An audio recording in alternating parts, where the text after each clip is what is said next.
I really hold a point of view dearly that perfect health is possible when we align with purity itself, with pure nature, because our body is part of nature.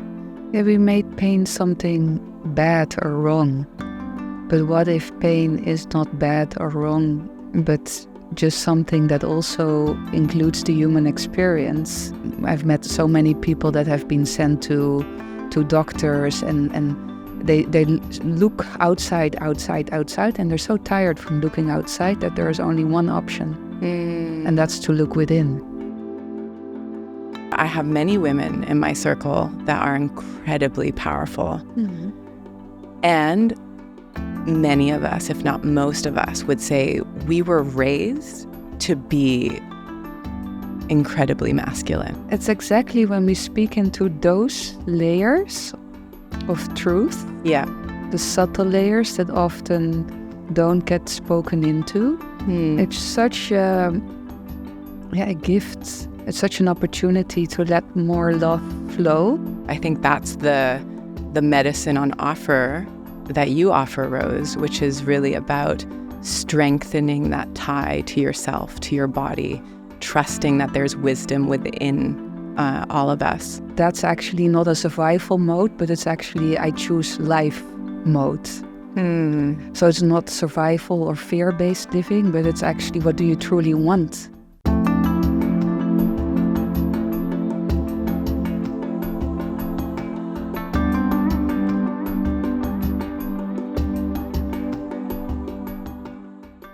Hi, and welcome to the Enlightened DXB podcast. I'm really looking forward to this conversation today because I have a dear friend, a sister, an incredibly powerful and magical being with me today and for the last few days. I would describe her as a medicine woman, as a renegade, a little bit of a rebel, actually, in the purest form of that word, and a deep love who radiates a message of purity and love and really embraces radical honesty, which is something that I hold dear to my heart. And so I welcome Rose. Roos-Veerle Krijnen, which I like to say with an accent. Dutch descent on this plane. Welcome to Dubai. Yeah, itadakimasu. That's Japanese for bon appetit. Oh no shit. What was the thank you again? Sorry. Arigato. Arigato. But it is a little bit perfect, itadakimasu, because we're just about to have a really beautiful feast, I think. And I'm really excited about this. So welcome. Thank you. I wanted to start off by, Rose and I, when we get together, we don't believe in small talk. We believe in meeting in the depths. At that deepest frequency that humans are capable of.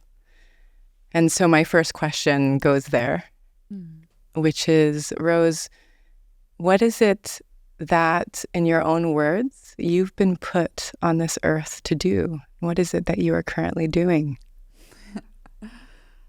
I feel like I carry instructions within to embody more pure love.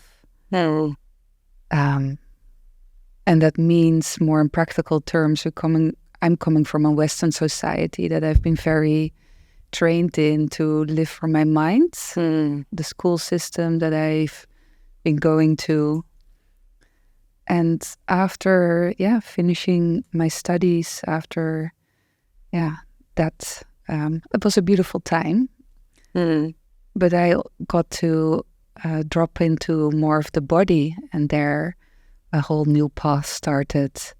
And that came with embodiment, embodying, getting awareness in my full body. And I love that about you, because even though you and I have similar frequencies now, we took very, very different paths before we met each other. And I took the traditional path of all of the education and all of the corporate jobs. And you took the path less traveled on. Immediately after college, you decided to gallivant into Asia and go to a yoga school, go to a tantra school, and carve out your own path. Speak into, as you feel back into that, what pulled you? What was the frequency, the energy that you were following? And what did you learn from that time? Yeah. I was always not so good in following orders. Yeah.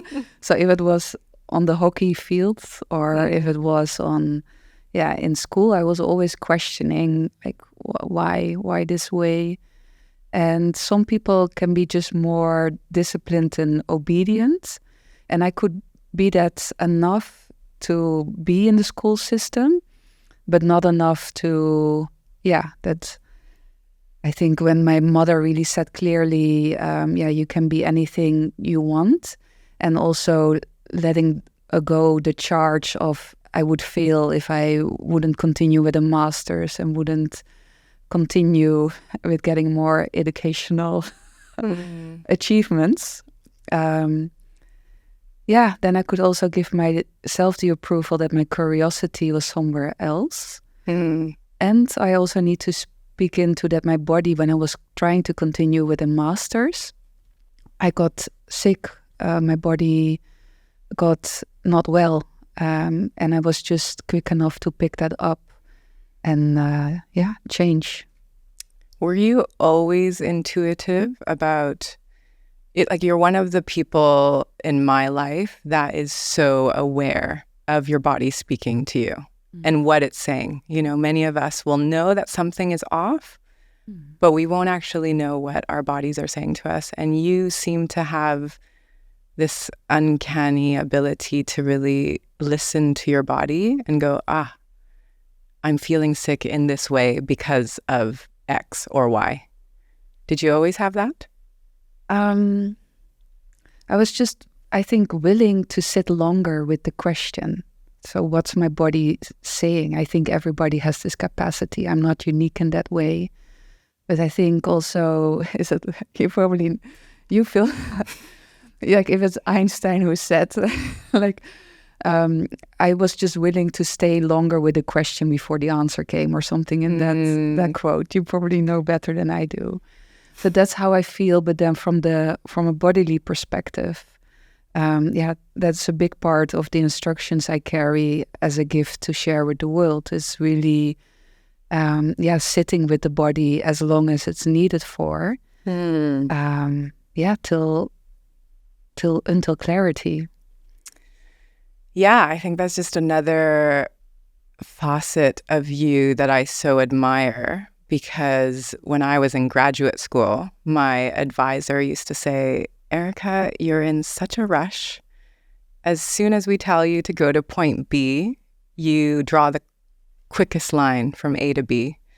But sometimes you have to do a U. And the best, most innovative, people on this earth do a U. And at the time, I thought, she's dumb. We're supposed to go from A to B. It's like the fastest way. And this is the life that we live in. This is what a beautiful being. She was also a very rare soul, I think, to be an advisor. But we are all taught to come up with the solution the fastest, to somewhat, circumnavigate all these systems. We don't give ourselves enough space and time to really feel into our bodies and really listen to what it has to say. And so for people like me, and for many people out there, what is your advice to start listening to your body Is it just time? Is it literally just, can you sit with yourself and ask yourself and your body these questions and just sit with it? Yeah. Yeah. What I want to speak into, we also had very different upbringing roots. And you were also a bit more drilled from, punishment, like things would be taken away or not allowed when you wouldn't have all A's. Yeah. I had a very Asian upbringing, Asian tiger mom. People can relate to that in this part of the world. Thank you for putting Erica on this world. I'm tremendously grateful. Yeah, thank you, Mom. Yeah, and I didn't have that. So if we speak a little bit in towards how do we evolve as human beings, it can come from a place of, well, maybe worst case scenario, exhaustion. Like when our bodies really, it's just like where cancer, MS, what we quote say in the regular medical system as irreversible disease, or then life puts you on your knees and you need to listen or you don't, but and then we can also evolve from a place of suffering, like it's uncomfortable and we want to look for ways. But we can also evolve from a place of consciousness, and that's actually not a survival mode, but it's actually I choose life mode. So it's not survival or fear-based living, but it's actually what do you truly want? What do I want to create? What wants to flow through me? And so many people on this planet are living, and sometimes I still am myself in that frequency of fear-based, but it's such a different way to operate life from. Yeah. And there are so many people, I think sometimes me included, often, that think that we are living life to the tune of our truest desire, but actually it's a programmed desire from society or from outside or from our parents or from school, from media. And your advice to these people that want to really go, I'm not sure if I'm actually living my desire or somebody else's desire. Where do you think you feel that in your body when you're out of alignment? It can be so many places for so many different people. So you, in your coaching work, you work with so many people. So I'm curious what you see, what you encounter. Yeah, so over the last decade working with people, I can really say you can make it from dis-ease to ease, but it's also a way to connecting to your desires about what is it that you truly want is also a way of connecting to that. But like if people have digestive problems or sleeping problems or anxiety or stress, you've seen my health screener. Like what I look for is what's there, what for so many people is normal, because once you have it, it's like normal. But I really hold a point of view dearly that perfect health is possible when we align with purity itself, with pure nature, because our body is part of nature. Yeah, I really want to talk to you about this. So, a big part of your guidance system seems to be following the wisdom that nature provides. And I want to know, for you, what is that? What are those? What's the wisdom in nature? How can we learn from nature to live more like nature? I'm still learning from nature as well. But if I speak into it more layered, and which layers I needed to drop was, for example, being raised by a psychologist, having the background in psychology, then having studied with my mind, but also with my body, more spiritual modalities from Vipassana to the temple arts to, shamanism, many things, is to actually be willing to drop all the side wheels that we carry and make ourselves worth to be in this world, taking up space and be somebody. But if we take away all of our educational papers, all of everything that we also earned by doing 10 years of, let's say, Vipassana meditation, and we're really letting, religion, science, other belief system to drop away and to really feel what's there. So it's coming more from a feeling for me, like this I'm talking about how it works for me, a feeling perspective. Then we can drop to that essence.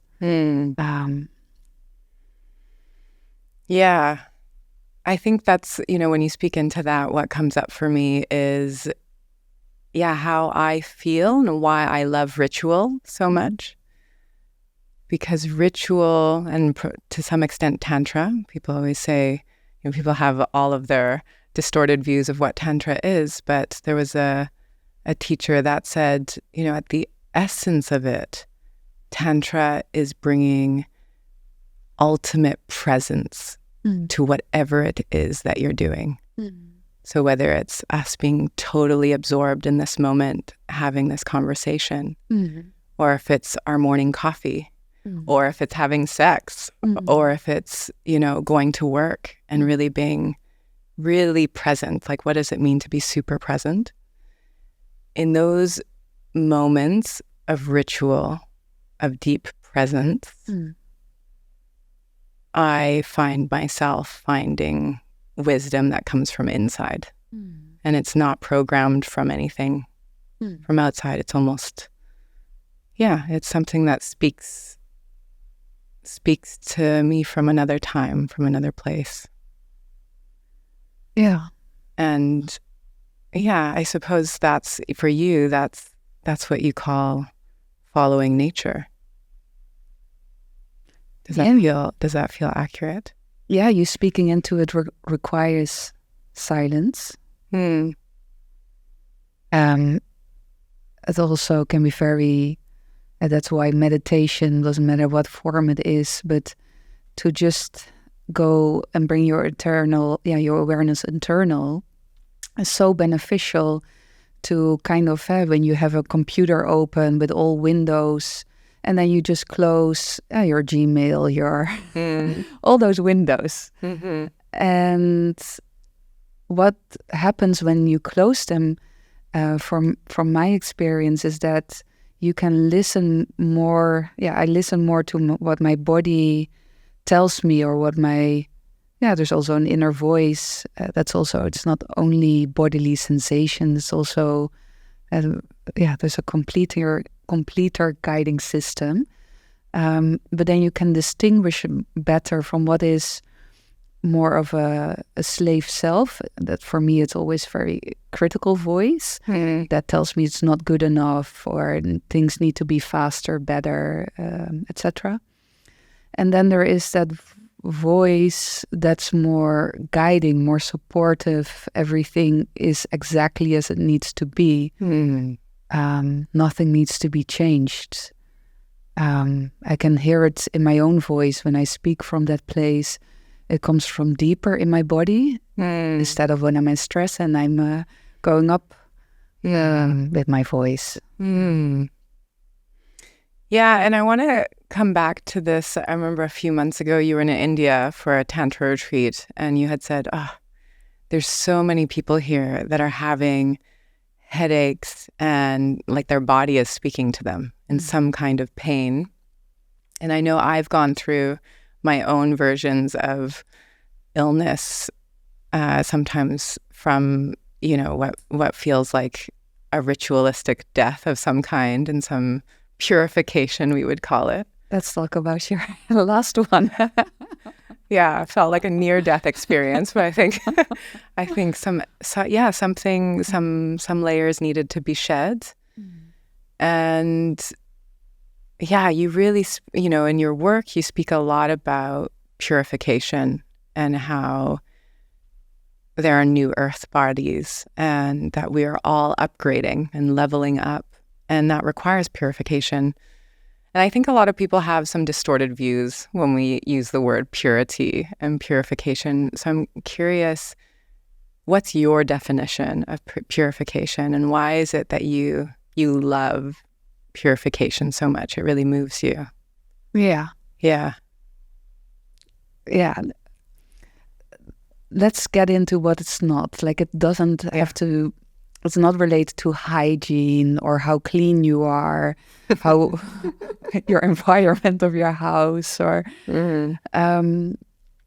whether you're good or bad. Yeah. Yeah. I think a lot of people have that distortion, that to be pure is to be good. Yeah. Yeah. Yeah, because who's telling that? Who is making up the balance there? And the easiest is always to look into nature. Nature has a pure love frequency. And for people that have pets like you, it's also easy to see how pure loving a dog is. Your dog, Pedro. One day Pedro will make it on the podcast. Yeah, I hope so. He's a little camera shy. Yeah. Yeah.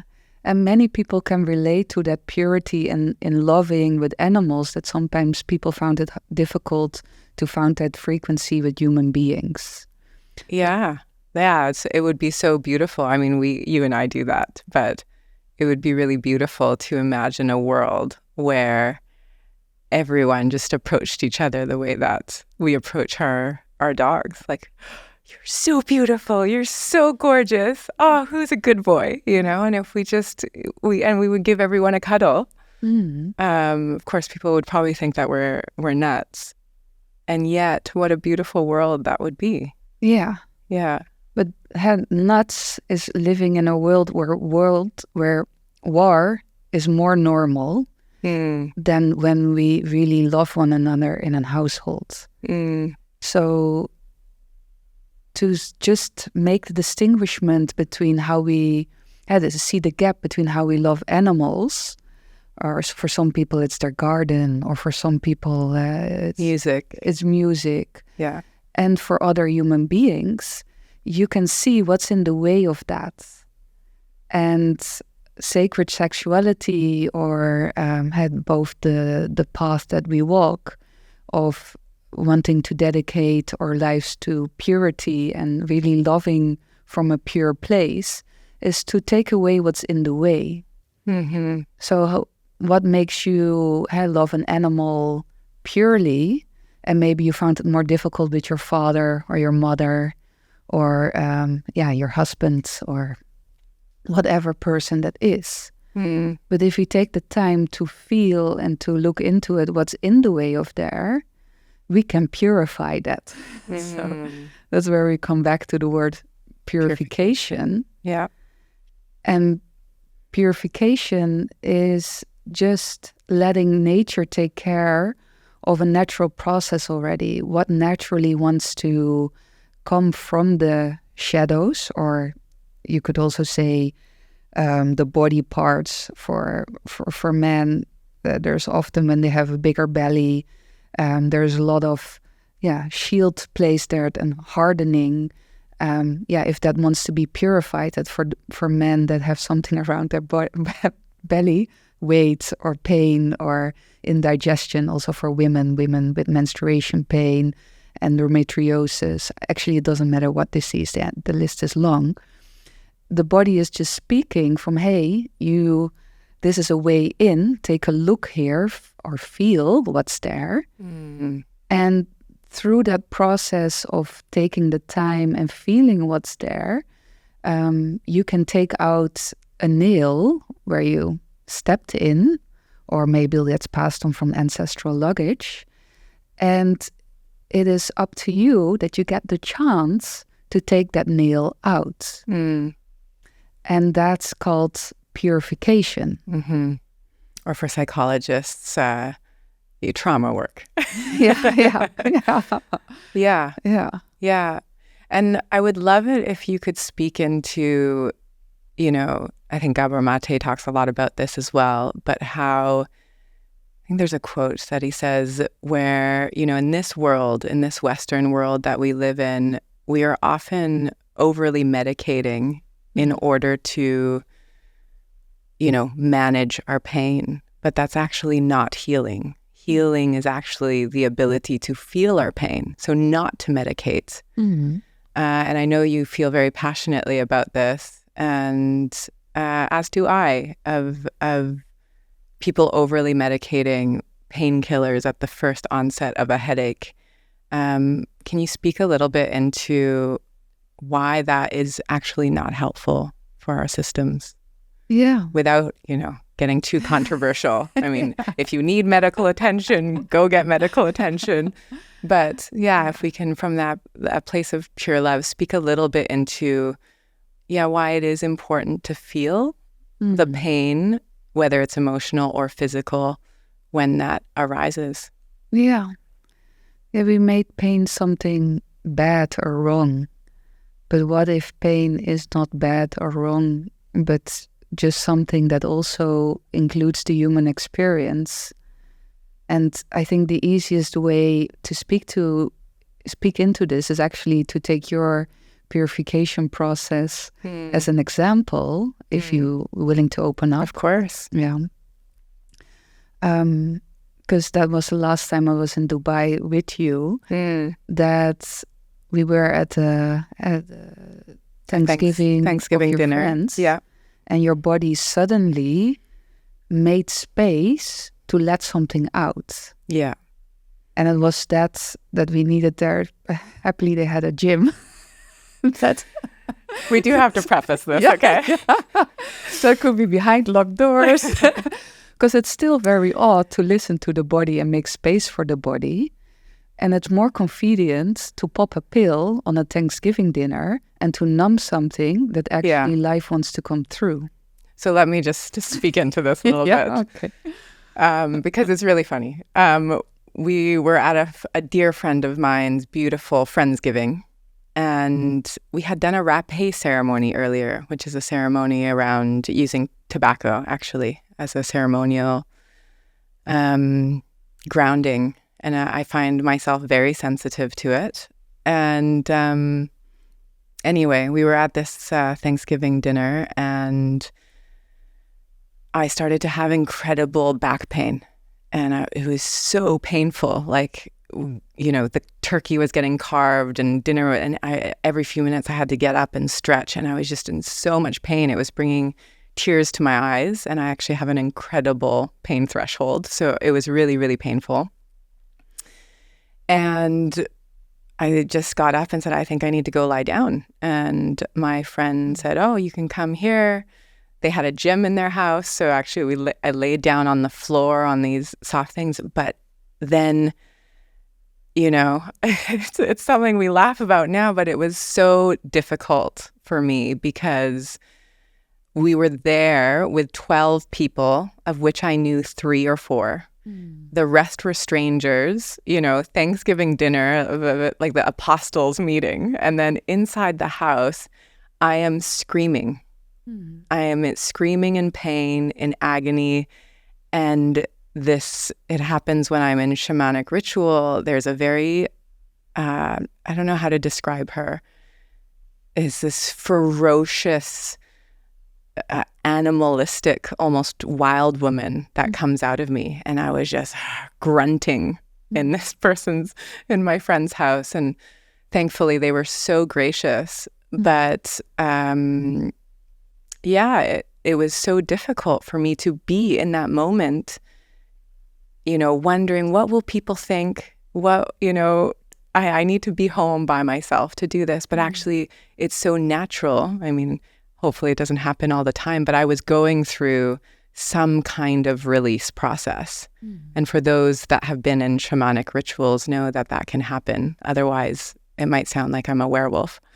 And what was interesting was when we came out finally, And it was so beautiful to have you there, and you embodied your priestess so immediately. And you held space for me and lent me your nervous system as I was there crying, really having,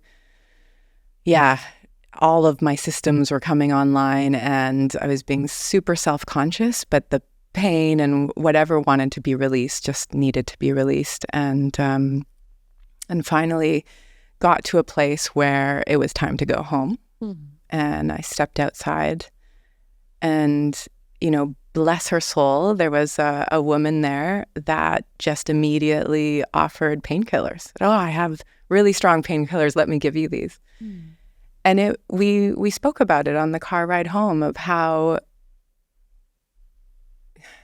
unfortunately, how immediate this is for so many people, that it is normal for us to carry painkillers in our purses. Is that normal? Should we have that? Just because we have a headache, that's telling us that we're dehydrated, or just because we have a pain in our foot because we didn't, take care of it, and it's asking to be cared for.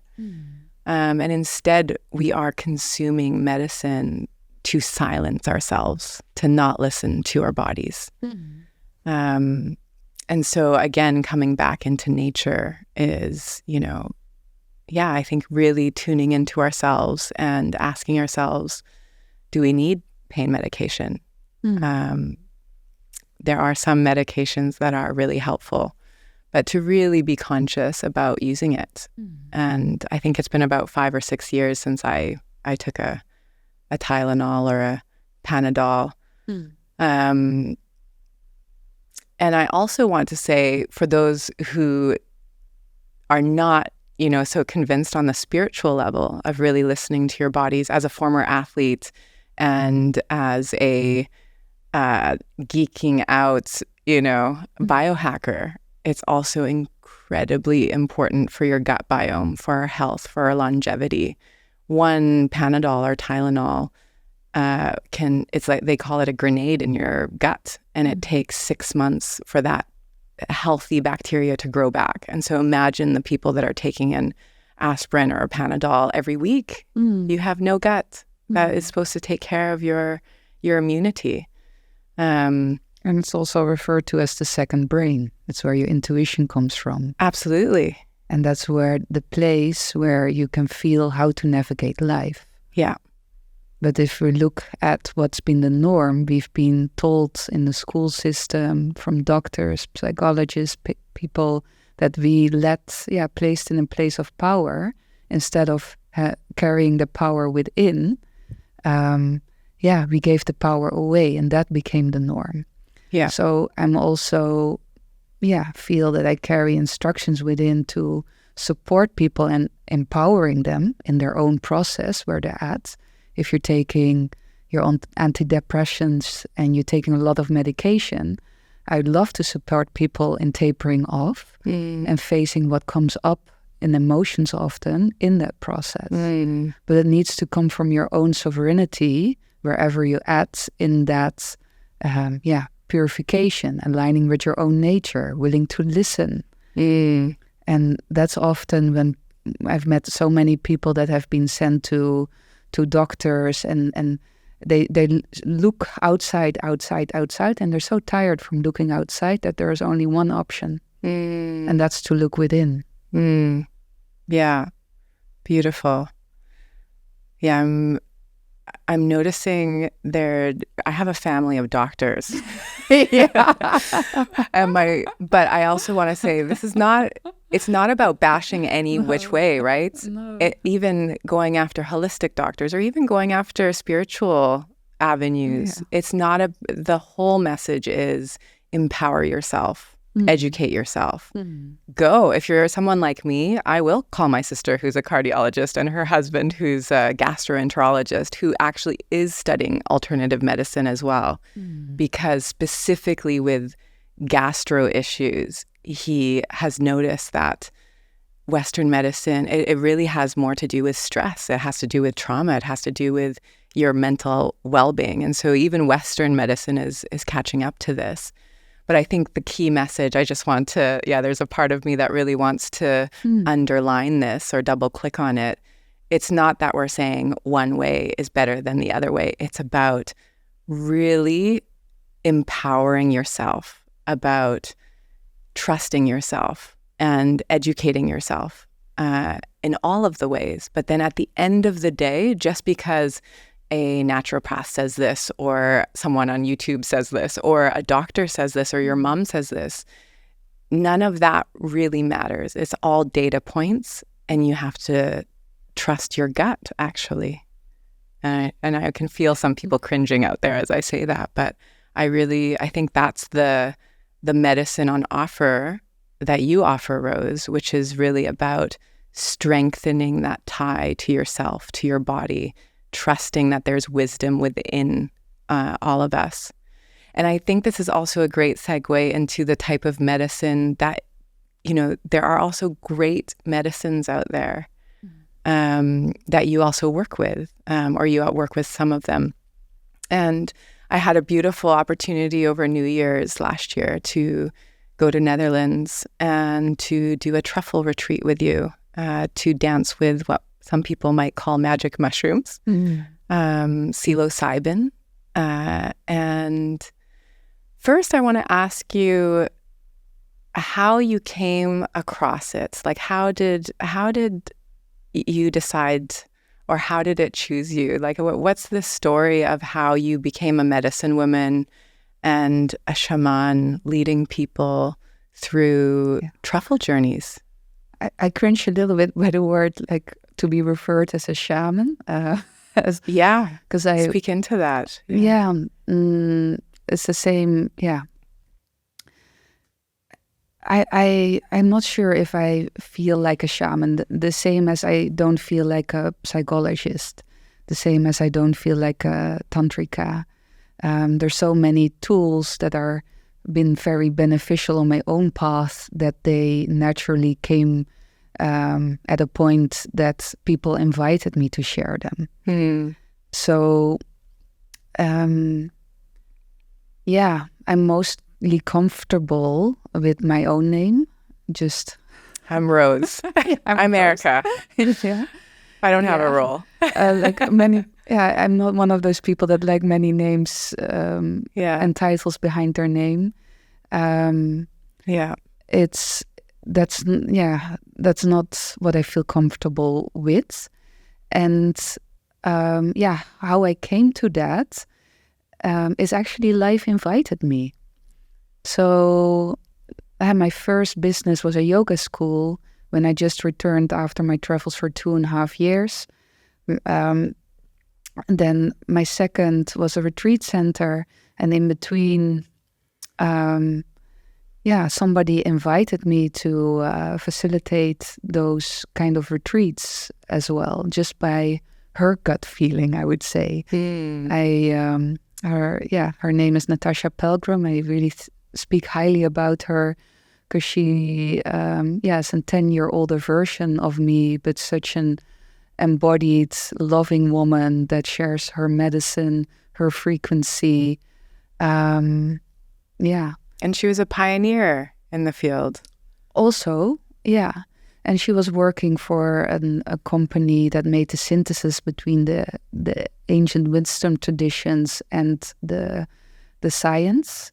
So how can we work with universities that that make it a study and also honor the wisdom traditions? And she invited me into that company. And then I just felt an immediate yes in my body. So it's more of a responding to life than what we learn. Like we learn in high school, what is our, what are we going to study? Then what kind of traineeship are we going to? It's more planned. It's coming from the mind. Yeah. And how I navigate life is more of a listening from what is life asking from me, and then feeling, does that feel right? And also tuning in with my own system. What do I want to choose? And then it can be created. Yeah, I love that. And I think it's actually so courageous to live from that frequency, because it's actually easier. It's harder on the system, but it is easier for all of us to follow the herd. To go, I'm going to plot this, I'm going to do X, Y, Z. And that's why all of us are in burnout at some point, because we are swimming up the river instead of feeling into the direction that the river is flowing, and you are floating down the river. But I'm also having a feminine nature, so it's very true to my nature, being born in a feminine body, but also my being is more feminine. Like I always very appreciate you also in your masculine, even though you're born in a feminine body, and you have also very beautiful feminine side. It's very strong masculine though. You have both very well. It's like the samurai nature. Yeah. So also, if I speak into male bodies, they might not be so responsive to life. They're more they set their sights. Penetrative, but that's more of maybe can be a word that has more, they insert themselves more into life. They feel more, I don't need to respond so much. I need to inject myself into the world. This is what I want. This is how I'm showing up. So it also has to do, what is more true to your nature. And that this despite gender, if that wasn't clearly yet. Yeah, because I was going to say, from that point of view, does that mean that for those of us in female bodies, are we supposed to be, I hate that word, there's no shoulds or whatever. Yeah. Or are you just saying that it's easier for us to, go with the flow, to maybe listen to our hearts, to our bodies, than for someone in a male body? I think there is definitely, and again, I want to make this more gender neutral. Because also some people in male bodies have more of a feminine nature. And not to shame that, but to actually own that. And that's true to my nature. But the ones and how powerful. Exactly. But the ones that are having, like me, a more of a feminine operating system being, it works very well to me to be more of the feeling side. What is life asking to me? What wants to flow through me? Listen and come from that place. I find this interesting, actually, because I think, if you had asked me 4 years ago, I would have said, I'm just more masculine in nature. But I would disagree with that now. And I think most of the world, our education system, our Western parenting system, and our Asian and Eastern societies as well, largely are raising women and girls to be in our masculine, to be self-sufficient, to be hyper-disciplined, to be achievement-oriented. And not to say that the feminine is not those things. Feminine can be successful as well. But there is an energy, as you said, of this penetrating nature of like setting goals and going after them and being very aggressive almost.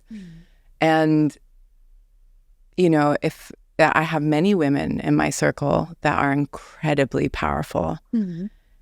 And many of us, if not most of us, would say we were raised to be incredibly masculine, only now that we understand the terminology, right? We were raised to be successful. And in a patriarchal world like the one that we live in, unfortunately, the blueprint that is sold is the masculine one. And of course, I'm generalizing because here you are very much embodied in the feminine essence and, from that place. And for me now, having journeyed on the spiritual path over the last few years, what I have found was, at the beginning, I used to just say, well, I'm just more masculine. I have a twin brother. I grew up as a tomboy. That's just who I am. And there are elements of truth to that. But as I have discovered how powerful my feminine essence is, Mm.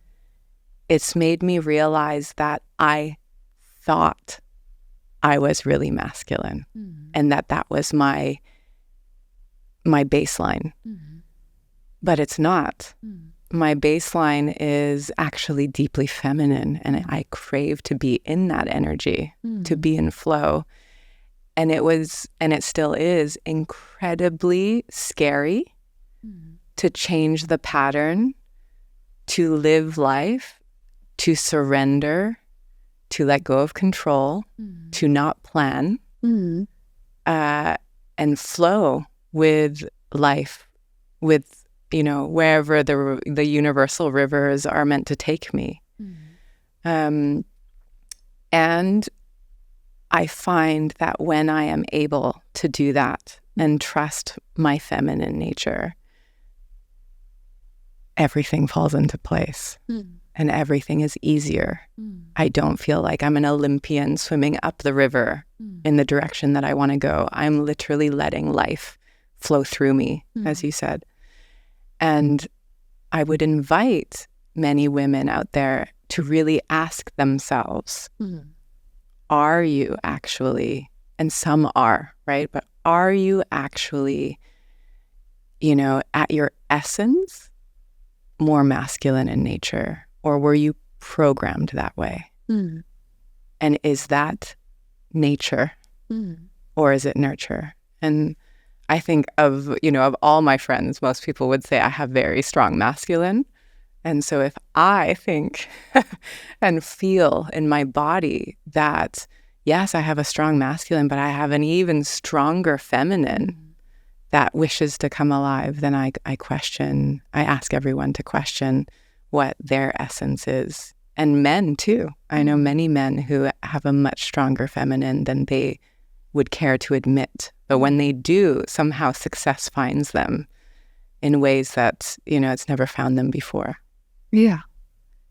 And you so beautifully describe what's happening internal within you. And if we looked at on a micro scale and in your system, in Erica's life, and we look at into a bigger system in the rest of the world, it's actually describing a balance between your own masculine and feminine energy. In Tantra, we speak about sacred union, that those two can be, Ida and Pingala Nadi, or the energy channels don't bother. We could go there on the next podcast. So if it's internally, if it's internally there within you, it can also show up in your outside world. And that's what I see mostly, what's happening into my inner rose world. And I just come so much distrust towards men, coming from a household where my father wasn't emotionally available, learning that I should not ask for emotional needs to men, but therefore also not my own inner man. And it's only later in my 20s that I started to, it's kind of also because of a lineup by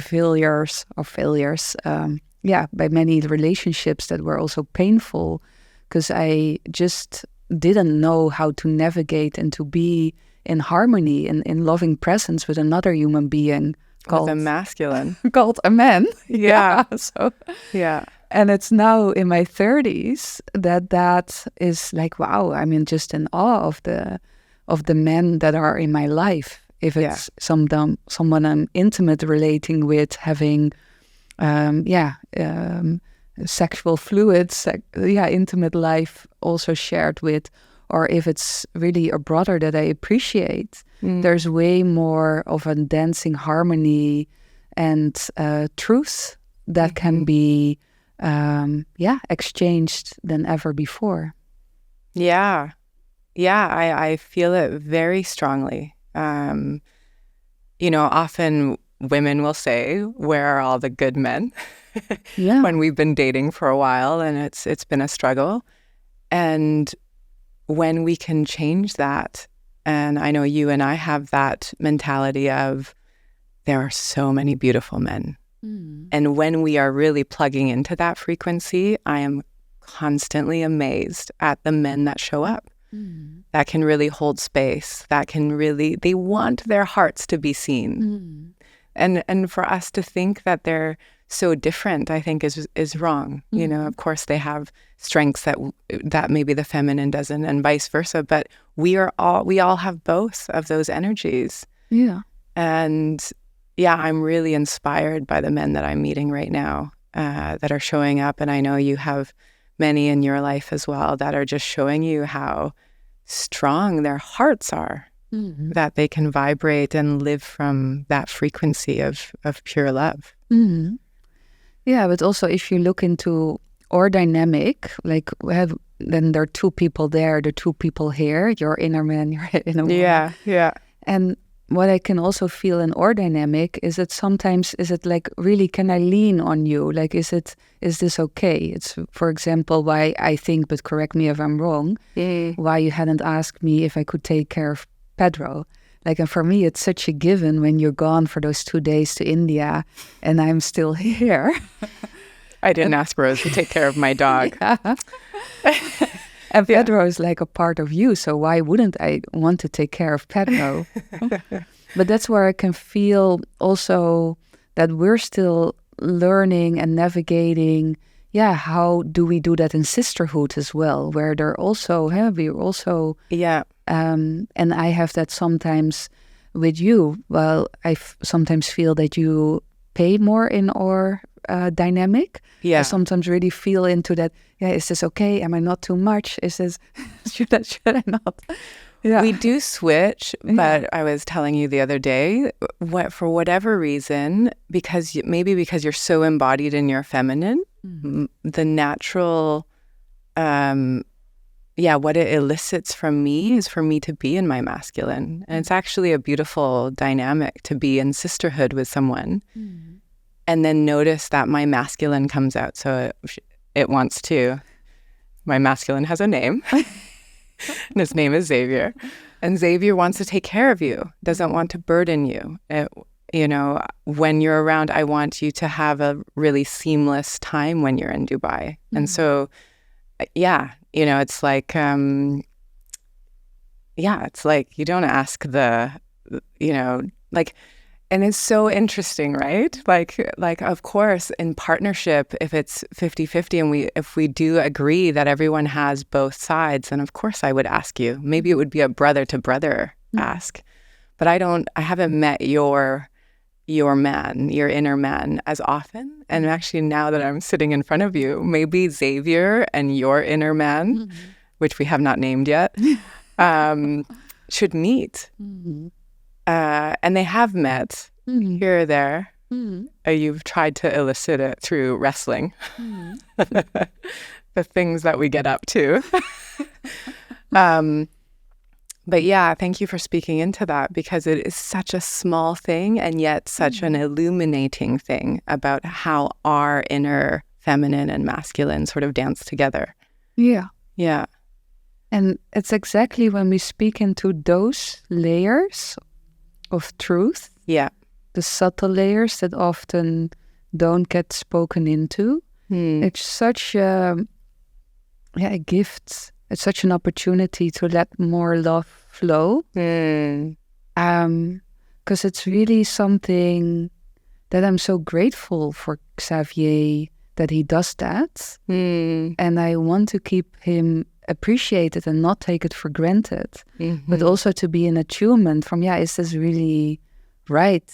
Like if I'm not taking something or asking something that you don't have to give, I'm always worried about that. So to have that in full transparency, and to have those conversations, maybe doesn't need to be fully, the podcast can be maybe, but it's so beautiful. Yeah.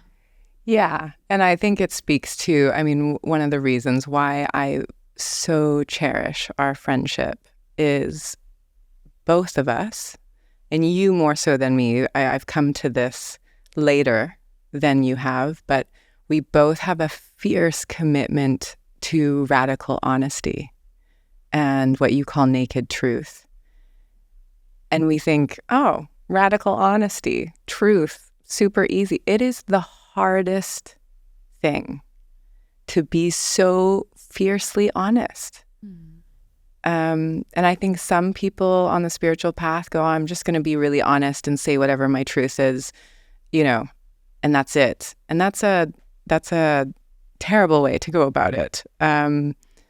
Why it's so difficult and why it is so, for me, and I'd be curious to know what your thoughts are on this, but why it's so powerful, I think, and why it's so difficult is because in order to speak your radical truth and what is radical truth, not just yours, but what is, right? So what is truth? First, you have to be hyper aware. You have to be super conscious of what's going on in your body. Two, you have to speak into it to someone that may have a reaction to it. And often it's the truths that we have to share that are so uncomfortable that actually pierces through layers so that we can relate and have a friendship, have a love, have a frequency of trust that is so rare, that allows us to level up, that allows us to be better humans, not just floating around, living on these surface layers, but actually to say, hey, that thing that you just did, it really hurt me, and this is the story that I have around it, and I would love to hear your thoughts on it. I think that's so rare, and it is such a gift when two people are fiercely committed to that level of honesty, and I will say it's really hard. Yeah. I would say it's more natural to us human beings. Our nature is loving. Yeah, but is it natural for us to be that honest because to me, it's not natural to be honest. And I mean, it's not natural to lie. But maybe as women, I feel like we've been preconditioned to be people-pleasing, to take care of other people, to make sure that we don't hurt people's feelings. And that often means we swallow the truth or we sugarcoat it, so much so that truth isn't spoken. We keep it to ourselves. Yeah. So if you know that are the conditions, but you really feel what is true to your nature, then I would say it's so much more true to my nature to give and keep on giving you the gifts of my honesty, of my truth, so I can keep on meeting you there. Because if I wouldn't stop giving those gifts, I can easily see how that hardens or puts you in separation. So it's just, what do you refer to as being truthful? Is that the part that separates, or is that the part that unites? Is it the part that is, what I refer to as the slave self, or is it the part that I refer to as the true self? And to get that discernment more about what place do I come from, then you also can bring that into connection. And that openness can bring a lot of trust and deepen into the intimacy. And that creates that love frequency. And of course, you do that only with a couple of people first that you trust, because especially if you're not coming from a household, but you only been raised with a father that told you you should behave like that, you should behave like that, and there is not a reference point of what is authentically me, then the first way, is to go in. That's why it's so important to go to retreat, to go in and to connect here, because we can't connect with another if we're not connected to ourselves. Yeah, it's really true what they say. You really can only, love another as deeply as you can love yourself. Mm. And it's the same with intimacy, same with connection, same with, depths of relating. Mm. And to speak a little bit into how your truffle journeys and how people you've seen use truffles as medicine to come back into themselves. What is it that is so magical of the magic mushroom? Yeah. Yeah. I will place them in the plant category. Yeah. We're human beings. Also deeply resonate with not only animals but also with plants. They're part of us. And plants can be used as a mirror. Life can be used as a mirror. So if you don't like something in life, you don't point at the mirror, but you go within and you look, okay, what is there that I don't like or that ask attention in the form from disease? So you can use the truffles as a mirror in the right set and setting, I would say, because if you're going out partying and using it, you have so much input that is, not pure. And we human beings, we become our input. What you put in, you get out. Input is output.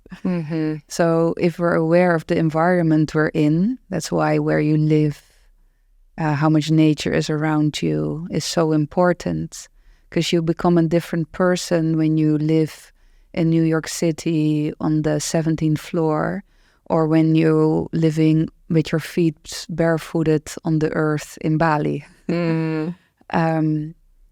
So just very simple, input is output.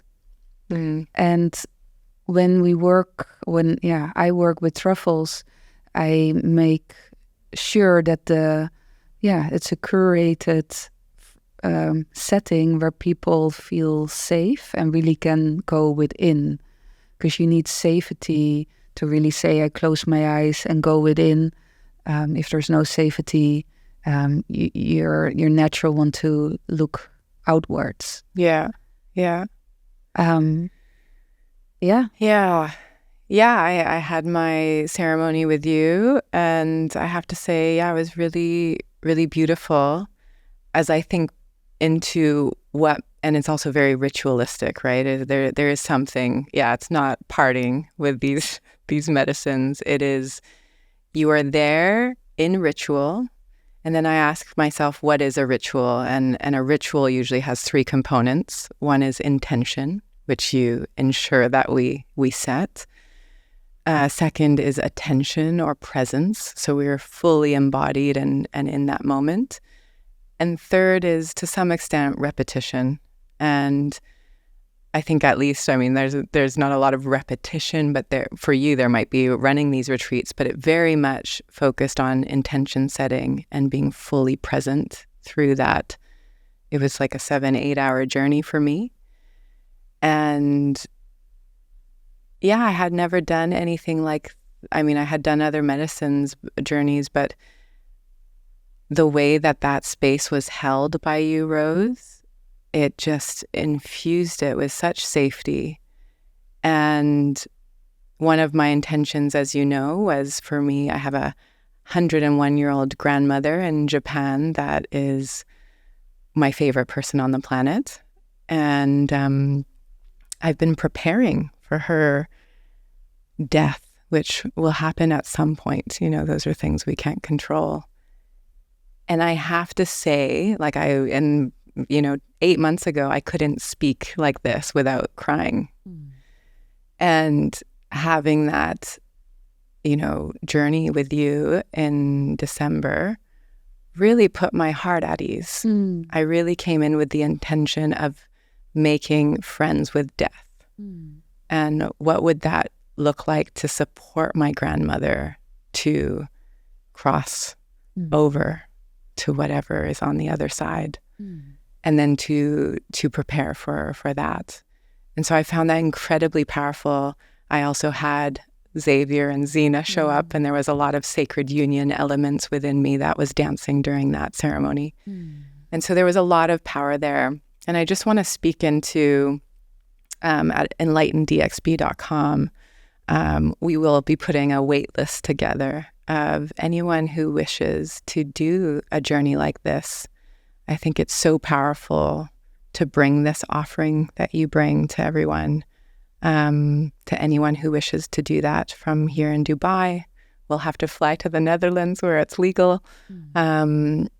But I think it's really powerful medicine. And so if it really calls to you, then I invite you to sign up for that wait list. And I'm so grateful to you, Rose, for bringing that to people who really need it. Yeah. And as we end here, I wonder, is there anything that you'd like to speak into that, I mean, there's so many things we haven't gotten a chance to speak into today, but yeah, as people are listening to us and maybe they're asking themselves, where do I start? What's your Attraction. Attraction is something that is built in through your own nature intelligence. If you're attracted to somebody, it doesn't need to be sexual, can be sexual, but appreciate that. If you're sexually appreciated, go to a woman, go to that man and tell them that they're beautiful, own it, straighten it out. If you're attracted to some people that are, quote, quote, in the healing sector, that's your way to move. Don't let it come from your head, but really feel in your body, if I see this person, does that feel right? Because also speaking about the truffles and psychedelic medicine, I say it's more the frequency of the practitioner, of the facilitator, than about the medicine on its own. Yeah. So that is not only for psychedelic spaces, but also if you're going into the realm of psychotherapy or whatever, it doesn't matter. Yeah.